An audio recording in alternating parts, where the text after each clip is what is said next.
Guys hi guys. So service விட்டு அடித்தாச்சு. இந்த இருக்குது ஷோரூமு.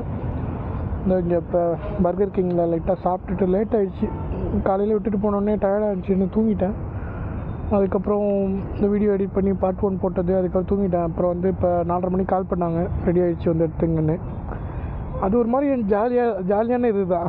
வண்டி சர்வீஸ் விட்டுட்டு கால் பண்ணி வண்டி ரெடி ஆகிடுச்சு வாங்க அப்படின்னு சொன்னால் டெலிவரி எடுக்கிறப்போ ஒரு ஃபீல் கிடைக்கும் இல்லையா, அது மாதிரி ஒரு ஃபீல் கிடைக்கும்.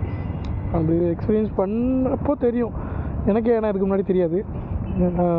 ஏன்னா ராயல் என்ஃபீல்டெல்லாம் நான் சர்வீஸ் விட்டேன்னா நான் ஷோரூம்லேயே தான் உட்காந்துருப்பேன். ஷோரூம் விட்டு போக மாட்டேன், கஸ்டமர் லஞ்சிலே தான் உட்காந்துருப்பேன். ஸோ இதை நான் அங்கே எக்ஸ்பீரியன்ஸ் பண்ணதில்லை. ஸோ இப்போ தான் ஃபஸ்ட் டைம். எங்கே போடலாம் மேப்? இந்த வழியாக பண்ண இடத்துலையே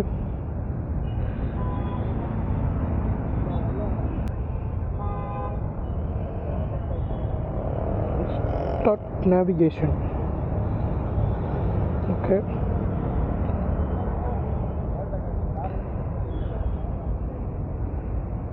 யூட்டன் போடணுமா? Okay fine. இந்த பக்கம் இப்படி போன் போல்.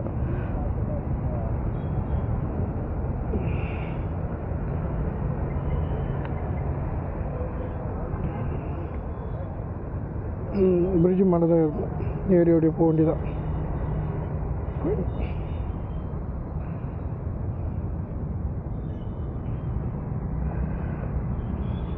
ஒரு பாட்டு போட்டுக்கலாம்.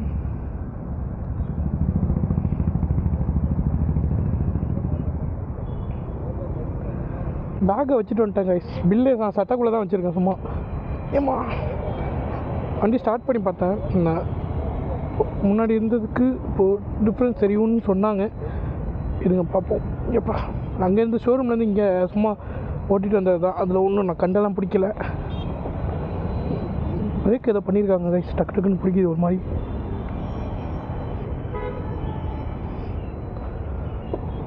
ஓகே, நியூட்ரல் கிட்ட ஒரு மாதிரி ஸ்மூத்தான ஃபீல் தான் கிடைக்கிது. என்ன கொஞ்சம் தெரியலையே.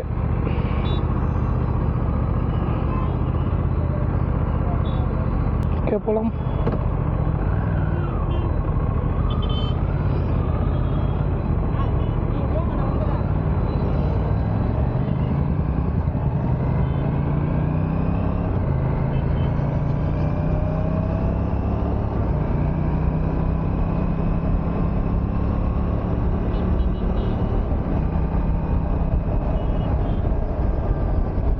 நம்ம பாட்டு கேட்டுகிட்டே ஓட்டிகிட்ருக்கேன், அதனால் விளாக் அதிகமாக பண்ணலை.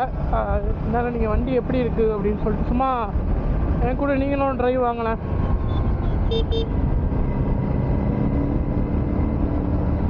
ஜிடி கைஸா?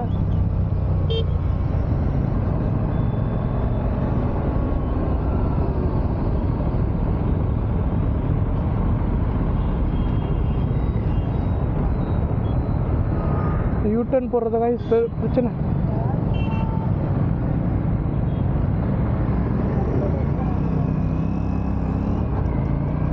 கொஞ்சம் பெரிய யூட்டனாக எடுக்க வேண்டியதாக இருக்குது. அது வேறு பார்த்து இதுக்காண்டி நான் வந்து ரப்பரைஸ்டு ஸ்ட்ராப் போட்டு வந்திருக்கேன் வாட்சில். மெட்டல் வாட்ச் போட்டால் திருப்பும் போது இந்த டேங்க்கில் இடித்து ஸ்க்ராட்ச் ஆகிடுன்னு சொல்லிட்டு பாருங்கள் எவ்வளோ பார்த்து பண்ண வேண்டியதாக இருக்குது. அடுத்தது என்ன பண்ணுவோம்?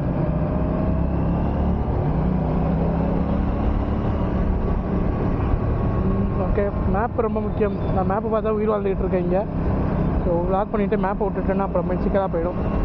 டிராஃபிக் வேறு கொஞ்சம் ஹெவியாக இருக்குது. ஃப்ரைடே ஈவினிங் 300 மீட்டரில் பிரிட்ஜில் ஏறணுமா?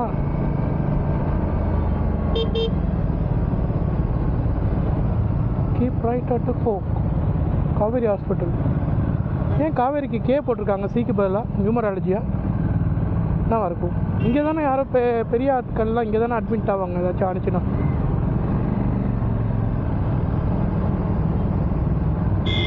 கீப் ரைட் எங்கே இருக்குது?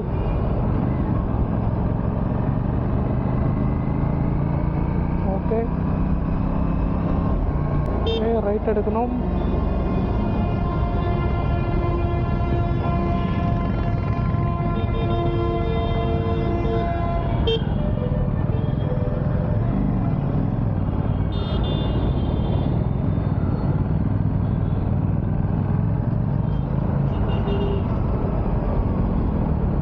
கிலோமீட்டர் இதே ரோடு தான். வண்டியில் ஒரு டிஃப்ரென்ஸ் தெரியுது தான். ஆனால் வந்துட்டு நான் இப்போ எதுவுமே ரிவ்யூ சொல்ல மாட்டேன். ஏன்னா வந்துட்டு இப்போ வந்து இந்த ஹனிமூன் பீரியட்னு சொல்லுவாங்கள்ல, பைக் வாங்கியோ இல்லைனா சர்வீஸ் விட்டு எடுத்தோ, ஐயோ அந்த ஆட்டோவில் பாருங்கள் கைஸ் லைட்டாக கொஞ்சம் காட்டுறான். சரிங்க, அந்த ஆட்டோ பின்னாடி போய் லைட் எப்படி இருக்குன்னு பார்ப்போம். தெரியுதா? அந்த கண் அப்படி முறைச்ச மாதிரி வர்றதில்ல, ஐப்ரோஸ் மாதிரி சூப்பராக இருக்குது. ஓகே, அதான் அந்த சர்வீஸ் விட்டு எடுத்த உடனேயோ இல்லை டெலிவரி எடுத்த உடனேயோ சொல்கிற ரிவ்யூஸ் வந்துட்டு நம்ப முடியாது. அதனால தான் நான் டெலிவரி எடுத்ததுக்கப்புறமா கூட 1000 கிலோமீட்டர் ட்ரைவ் பண்ணிவிட்டு தான் ரிவ்யூ போட்டேன், எப்படி இருக்குது அப்படின்னு சொல்லிட்டு. பஸ் சர்வீஸ்க்கு முன்னாடி ஒரு ரிவ்யூ போடணுன்றதுக்காக. இது பஸ் சர்வீஸ்க்கு அப்புறமேலும் வந்துட்டு நான் எடுத்த உடனே இத்தனோண்டு தூரம் ட்ரைவ் பண்ணிட்டு சொல்ல முடியாது. ஏன்னா இதான் அந்த ஹனிமூன் பீரியட். ஹனிமூன் பீரியடில் தப்பே இருந்தாலும் உங்கள் கண்ணுக்கு தப்பாக தெரியாது, ஜாலியாக தான் இருக்கும். அதனால் வந்துட்டு இப்போ நம்ம எந்த கன்க்ளூஷனுக்கும் வர முடியாது, இன்னும் ஓட்டுவோம். இப்போதைக்கு எனக்கு தெரிஞ்சு இந்த பிரேக்கோட ஃபீட்பேக் வந்துட்டு நல்லாயிருக்கு. காலையில் நான் எடுத்துகிட்டு போய் விட்டதுக்கும் அவங்கள்ட்ட சொல்லியிருந்தேன், இந்த மாதிரி இருக்குது, டாட் ஃபுல் 5.1 ஆயில் மாற்றலாமா பிரேக் ஆயில் அப்படின்னு கேட்டேன். இல்லை ப்ரோ மாற்றக்கூடாது, வாரண்ட்டி வாய்ட் ஆகிடும், நான் வேணால் உங்களுக்கு வந்து ஏர்லாக் இருக்கும், ஏர்லாக் எடுத்து தரேன் அப்படின்னாரு. எடுத்துருப்பார் போல். எனக்கு வந்துட்டு நல்லாயிருக்கு ஃபீட்பேக்கு. ஸோ இது வந்துட்டு கல்ஃப் இன்ஜின் ஆயில் தான் போடுறாங்க guys. 2.1 litre engine oil capacity இதுக்கு. கல்ஃபு என்னமோல வந்துச்சு அது,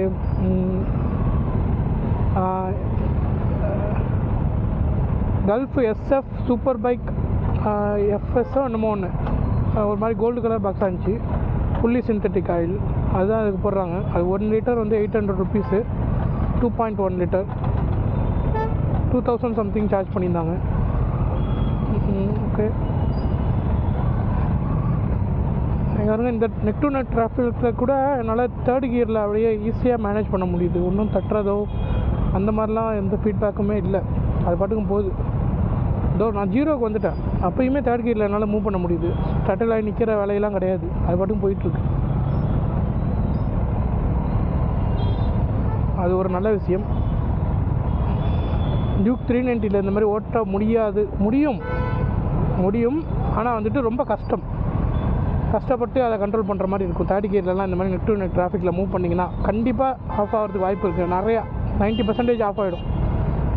ஆனால் இதில் நான் எந்த எஃபர்ட்டுமே போடல, நான் பாட்டுக்கு தான் போயிட்டுருக்கேன். நார்மலாக ஃபஸ்ட் கியர் போட்டு எப்படி மூவ் பண்ணிங்கன்னா அது மாதிரி தான் மூவ் பண்ணிகிட்ருக்கேன். டிப்டோவில் சாரி அந்த நெக் டு நெக்கில் அது பாட்டுக்கும் போயிட்டுருக்கு. எந்த எஃபர்ட்டும் தனியாக இதுக்குன்னு போடல, இதை கண்ட்ரோல் பண்ணணுன்னு. அதுதான் அந்த சிங்கிள் சிலிண்டருக்கும் டபுள் சிலிண்டருக்கும் உள்ள டிஃப்ரென்ஸ்.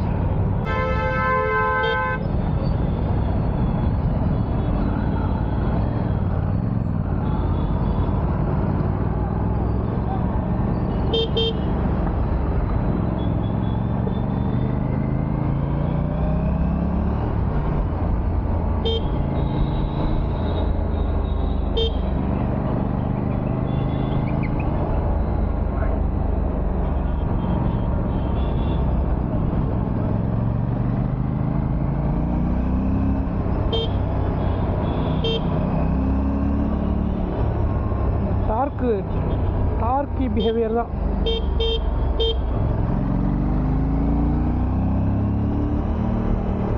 இந்த பிஹேவியர் தான் வேணும்.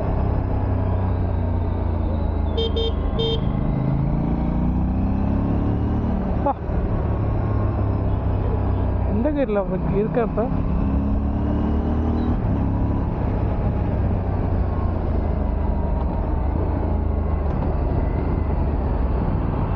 ஃபோர்த் லேன் மாதிரி தான் இருக்கேன் கைஸ்.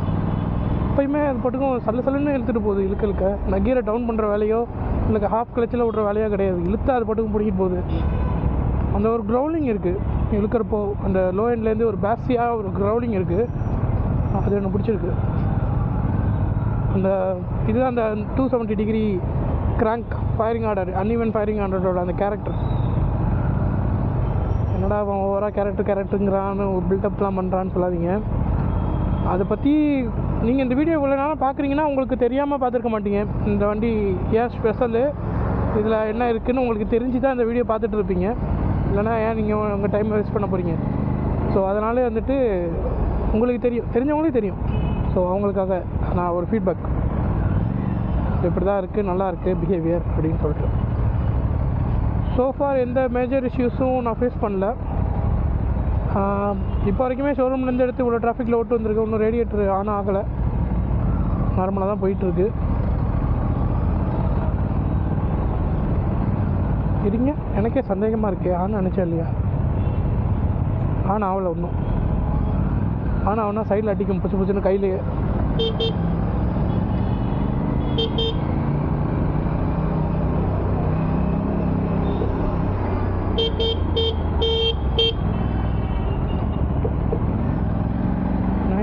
மீட்டரில் லெஃப்ட்டு.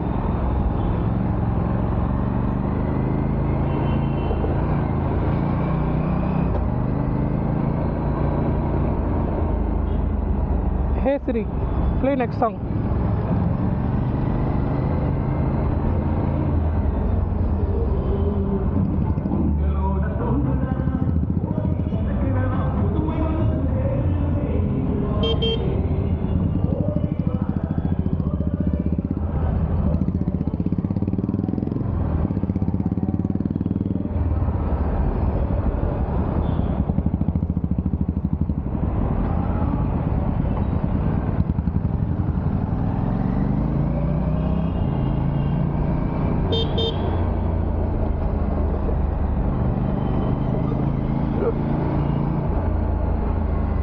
டு பி ஹானஸ்ட் எனக்கு பொரடி கொஞ்சம் வலிக்குது கைஸ். ஏன்னா பொசிஷன் வந்து சூப்பர் ஸ்போர்ட் பொசிஷனில் இருக்கேன். ஆனால் அது கொஞ்சம் நிமிர்ந்து பார்த்து ஓட்டிகிட்ருக்கேன் நான். இப்படி ரொம்ப நிமிர்ந்து பார்த்து அது வந்து பொரடி வந்து கம்ப்ரெஸ் ஆகுது. அதனால் வந்து எனக்கு பொரடி கொஞ்சம் பெயின் இருக்குது, நிமிர்ந்து இப்படி பார்த்துட்டே ஓட்டுறது. நார்மலாக ஓட்டினா ஹெல்மெட் இல்லைன்னா தெரியாது, ஹெல்மெட் போட்டிருக்கேன்னா அந்த வியூ வந்து வியூக்காக நான் அப்படி நிமிர்ந்து ரொம்ப பார்க்க வேண்டியதாக இருக்குது. ஹெல்மெட்டை கொஞ்சம் மேலே தூக்கி பார்ப்போம்.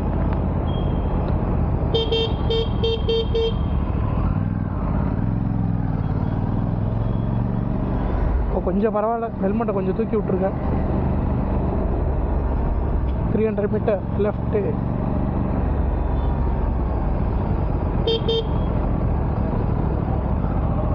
$200.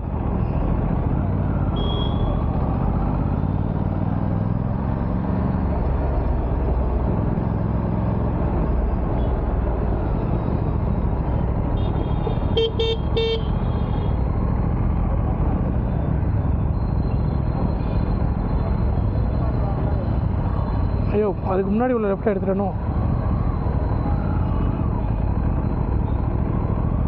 ரூட் வருமானு தெரியலையே.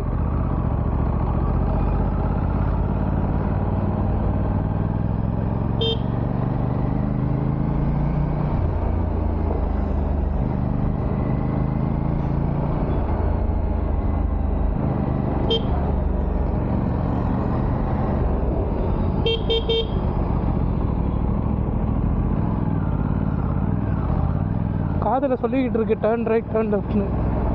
அதை ஃபாலோ பண்ணி தான் ஓட்டிக்கிட்டு இருக்கேன். காதில் ஆப்பிள் ஏர்பாட்ஸ் மாட்டியிருக்கேன் கைஸ். இன்டர்காம் முன்னாடி யூஸ் பண்ணிகிட்டு இருந்தேன், அதுக்கப்புறமேட்டு வந்துட்டு அது கொஞ்சம் சிக்கலாக போயிடுச்சு. 2-3 ஹெல்மெட்டு வச்சுருக்கனால மாற்றி மாற்றி ஓட்டுறப்போ ஒரு இதில் இன்டர்காம் இருக்குது, எல்லாத்துலேயுமே இன்டர்காம் வைக்க முடியும். அதுமாதிரி ட்ரை பண்ணேன். ஆனால் வந்துட்டு 2000 அந்த ரேஞ்சுக்கு வாங்குகிற இன்டர்காம்லாம் ஒன்றுமே சரியில்லை. அதெல்லாம் வெறும் ப்ளூடூத் ஹெட்செட் தான், அது அந்தளவுக்கு எஃபெக்டிவாக இல்லை, ஆடியோ குவாலிட்டியும் நல்லா இல்லை. ஸோ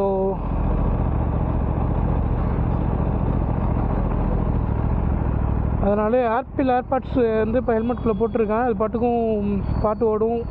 நான் இந்த மாதிரி வ்ளாக் பண்ண பேச ஆரம்பிச்சிட்டேன் அப்படின்னா அது பாட்டுக்கும் கட் ஆகிடும் ஆட்டோமேட்டிக்காக, என்னை டிஸ்டர்ப் பண்ணாது. அது ஒரு நல்ல விஷயம். இன்னொன்று யாராச்சும் கால் பண்ணாங்க அப்படின்னா நான் ஹெட் மூமெண்ட் வழியாக அதை அட்டெண்டும் பண்ணிக்கலாம், ரிஜெக்டும் பண்ணிக்கலாம். தலையாட்டினா அட்டன் ஆகும், தலை இப்படி ஆட்டினோம்னா ரிஜெக்ட் ஆகும், அதெல்லாம் இருக்குது. வாட்ஸ்அப்பில் யாரும் மெசேஜ் பண்ணால் கூட அது எனக்கு ரீட் பண்ணி காமிச்சிடும். ஸோ இதெல்லாம் வந்துட்டு நல்லாயிருக்கு. அதுக்கப்புறம் அந்த நாய்ஸ் கேன்சலேஷன் ஃபீச்சரும் அப்பப்போ யூஸ் பண்ணிக்கலாம், நல்லாயிருக்கும். அது இல்லாமல் சார்ஜிங்கும் நல்லாவே நிற்கிது, ப்ராப்ளம் இல்லை எனக்கு. இப்போ நான் ஒன் டைம் மாட்டினேன்னா ஒரு 3 hours சாலிடாக, நான் கண்டினியூஸாக சாங்ஸ் கேட்டால் கூட 3 hours சாலிடாக நிற்கிது. அதுக்கப்புறம் நான் ஒரு டீ குடிக்க நிறுத்தினா கூட அந்த டீ குடிக்கிற கேப்பில் ஃபுல்லாக சார்ஜ் ஏறிடுது. அது போதுமே, மறுபடியும் இன்னொரு 3 hours ரெடி டு கோ.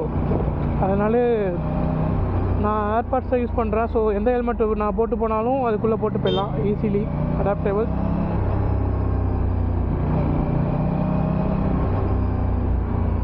உங்கள் சஜஷன் என்ன? நீங்கள் என்ன யூஸ் பண்ணுறீங்க? இன்டர்காம் வாங்கலான் இருக்கீங்களா? என்ன சஜஷன் சொல்லுங்கள் கமெண்ட்ஸில்.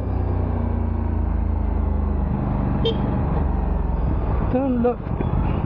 ஓகே,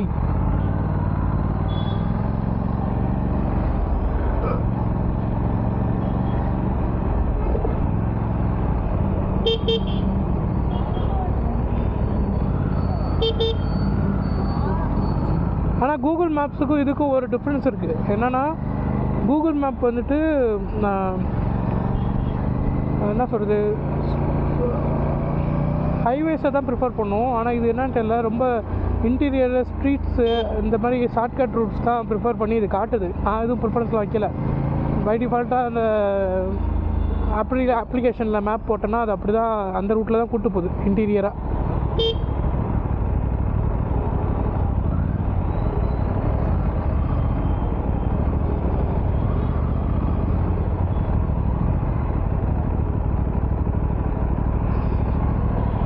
ஓகே,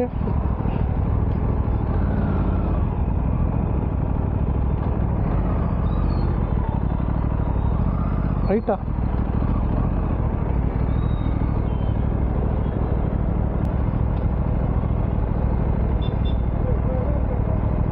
ட்ராக்ஷன் கண்ட்ரோல் 2ல் இருக்குது.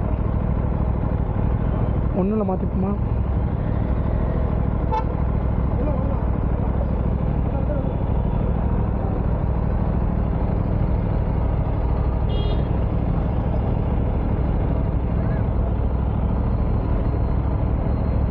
நான் ரேடியேட்டர் ஆனாக இருக்குது, காற்று அடிக்குது நல்லா.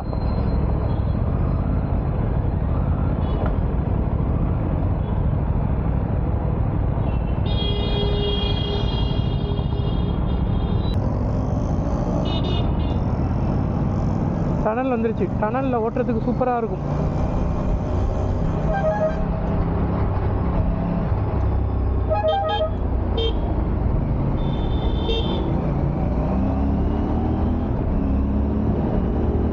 சரியான ஒரு க்ரௌலிங்.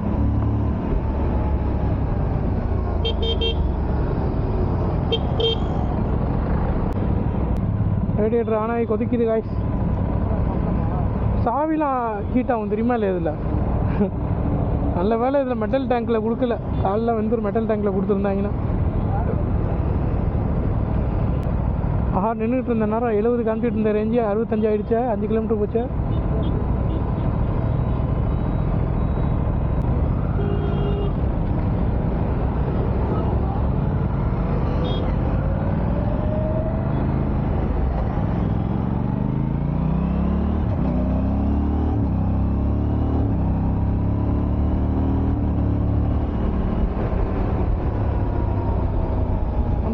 கிலோமீட்டர்.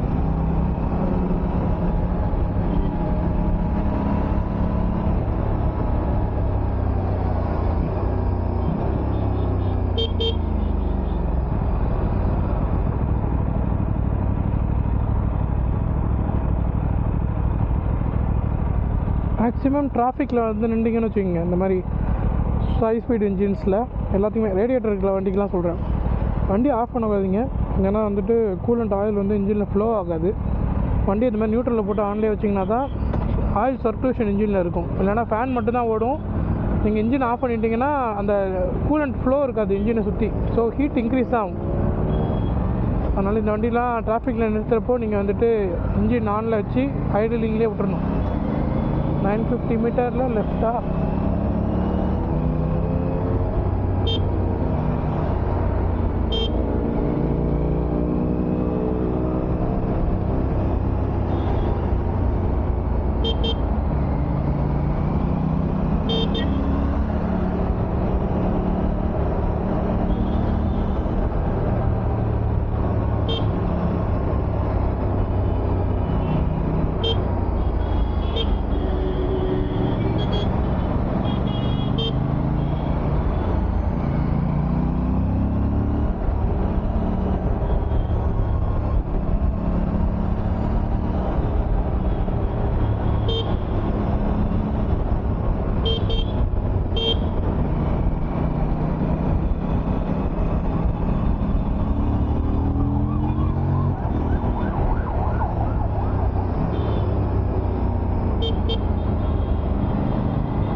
பயங்கரமான பிளாக் அண்ட் கோல்ட்.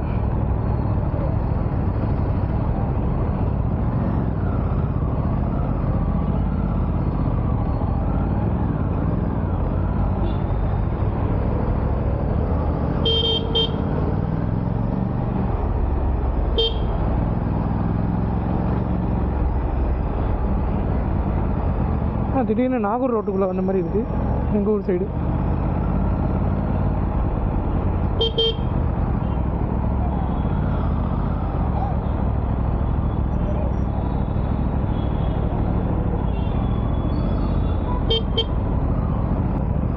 புரட்டி தாங்க வலிக்குது அண்ணாந்து பார்க்குறதுக்கு. சர்ச்சா ஓகே.